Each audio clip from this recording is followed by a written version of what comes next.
That would be absolutely fantastic. After this worship time this morning, of which today is our last Sunday of one service. Next Sunday we go to two services, back to two services, 9 and 10:45. But this morning, during the second hour, the team that went down to Costa Rica are going to give an extended report. So I really encourage you to stay around and be a part of that. It'll be right here in this room right here. So for the last 18 months, a team of people led by Kelly Graber, our children's director, and Pastor Lynn Thabarge, our senior associate pastor, have been putting together and enhancing our safety protocols here at Grace Church. So we're going to take an extended time this morning to hear about that. So Pastor Lynn, if you would come and give us some direction, please. Good morning, everyone. If you are part of the safety team and you're part of the presentation, would you come on up and be on the platform, please? We want to make sure that we do not have a lot of lag time. So if you would come up while I'm starting off, that would be great. Over the past several months, we have been developing a campus safety plan that would prepare us to deal with and address any emergency situations that might arise here on campus. And so what we're going to do this morning is give you a very brief overview of that plan and those protocols and instructions that you might receive in the event of an emergency. In the future, we're going to be looking at individual components of this, bringing them back to you so that they stay fresh. And so that if the need arises, we would be prepared for that. As we were putting this plan together, there were a few things that we wanted to accomplish with it. First of all, was to have a well-planned and effective response to emergency situations that might occur here on campus, and so that we would have a safer environment for us to be able to meet and to worship and to minister together. The situations include weather. This is the Midwest, and we've already had a chance to practice that one a few years ago. Medical situations that might arise, fire, although we're sprinkled throughout, just in case there was a situation that we needed to get out of a building because of a fire, as well as intruder. We anticipate that the most likely of these situations that are going to happen is going to be weather or medical.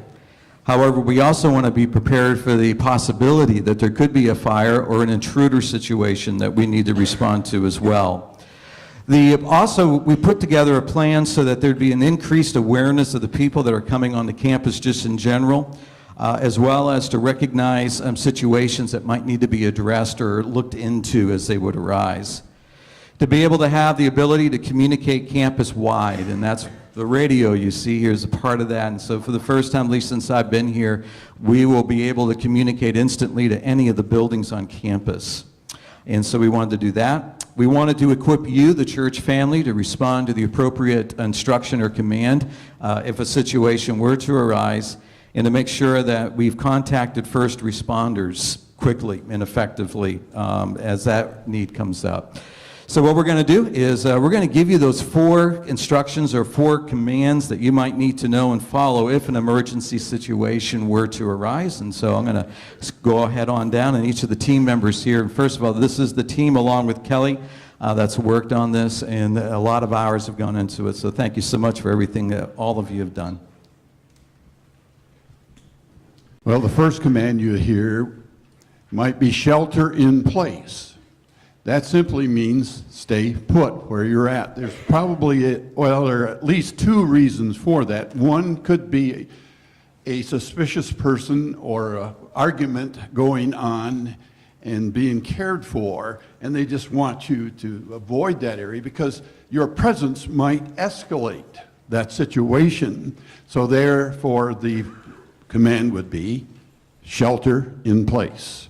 Second way that could work is if there's a medical situation. We had that not too long back when Elmer Towns was here, and if that had been the case and we had this in place, we would have said shelter in place so that there wouldn't be a crowd of people looking on when there's a medical situation going on.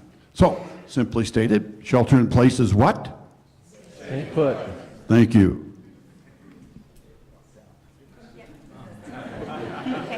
The next command that you might hear throughout our campus is lockdown, and this would be only used if there is someone on campus who is causing physical harm or threatening to cause physical harm.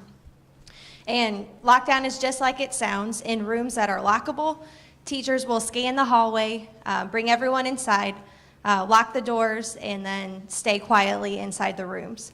But I want to stress that's not something that we would use in the sanctuary because these doors are not lockable. We'd use another command in that instance. So this would mainly be used in the kids zone and youth areas. So if you would like more information on that, we'll be going over in our teachers trainings and also the Falling into Rhythm classes, which will be the 10th and the 17th. Again, so that's not a command that would be used in the sanctuary. In the case of an intruder, in the sanctuary, we would use the take cover command, so I will turn it to Greg for that. So those two commands will actually be used in conjunction. If take cover is given in here, lockdown will happen in the kids zone or where they have lockable doors. Take cover is, we're praying to God will be low frequency, but unfortunately is high risk.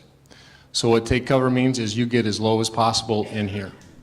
On the floor, if you can get to the floor, lay down in the seats. If that's the best you can do, that's fine. Don't worry about getting back up. If it's a problem for you, there's going to be people here to help you when that time comes. When you hear take cover, get as low as you can. And if Ed has his big stick, he's going to help us out with that big stick. All right, I'm going to get to talk about evacuate, and that's exactly what it means. So there's some emergency requiring us to leave the sanctuary.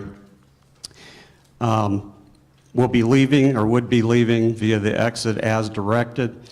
One reminder, it's kind of like the airline, you use the exit closest to you in general, which may be where? Behind you, okay? So we have several exits. Now, two types of emergencies. One is a fire or building emergency, and so in that case you would leave the closest exit as directed. And depending on the emergency, though, one or more exits may be blocked or not available. So you would need to stay tuned for directions on that. And generally, when we evacuate, we would meet in the parking lot, the west parking lot over behind the AC. The other type of emergency, we already got to practice this a couple years ago during the Washington emergency, and that's a general weather or tornado emergency. And in that case, you leave as directed and relocate to the lower level or the basement using the exit closest to you. So at this point, what we'd like to do is have everybody stand. We're not going to do a full evacuation, but just to get everybody tuned in, turn and stand or face the exit closest to you.